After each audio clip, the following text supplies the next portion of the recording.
នេះខ្យងតើបងប្អូនណាអាំងខ្យងណា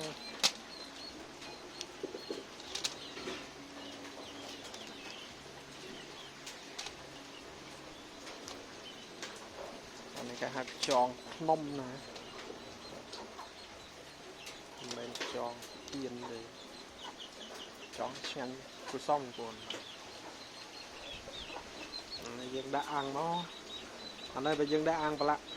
ទឹកអំបិលតិចហ្នឹងឆ្ងាញ់បងប្អូន បានបុកបានទេដាក់អាំងយ៉ាងក៏ដោយ